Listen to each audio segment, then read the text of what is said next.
Hello everyone, welcome to sqadia.com. I'm Dr. Hamna Iftikhar, and today's lecture is about Barrett's esophagus from the topic of gastroenterology. Barrett's esophagus occurs when the normal epithelium of the esophagus is changed into an abnormal epithelium, and which ultimately has a very cancerous predisposition.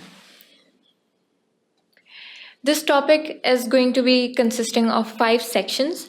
The first section would be about the pathogenesis of Barrett's esophagus.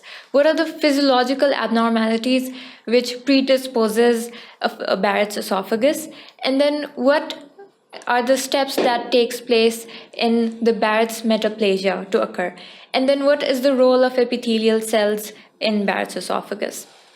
The second section regarding Barrett's esophagus is the epidemiology. What are the main epidemiological factors that affect Barrett's esophagus?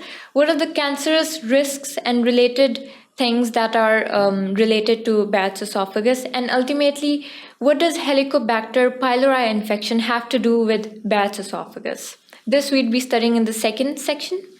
In the third section, we will be studying about the diagnosis of Barrett's esophagus. How does one really diagnose Barrett's esophagus? We diagnose it through endoscopic examination and by taking a biopsy sample, which helps us in investigating Barrett's esophagus.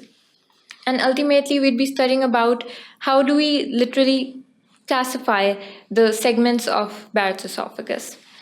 In the fourth section, we'll be studying about complications. What are the neoplastic events that occur, the molecular biology of neoplasia, and what is dysplasia, the definition of dysplasia, and what are the different types of dysplasia, which is low-grade dysplasia and high-grade dysplasia, and then the incidence of cancer being specifically the esophageal cancer.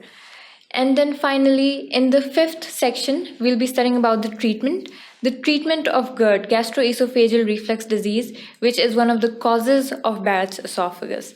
And then the endoscopic surveillance for dysplasia. How can endoscopic surveillance help a patient with Barrett's esophagus? And ultimately, what is the final treatment options that are available for the mucosal neoplasia that occurs in a Barrett's esophagus? Thank you for watching, and please keep watching the other sections regarding this topic.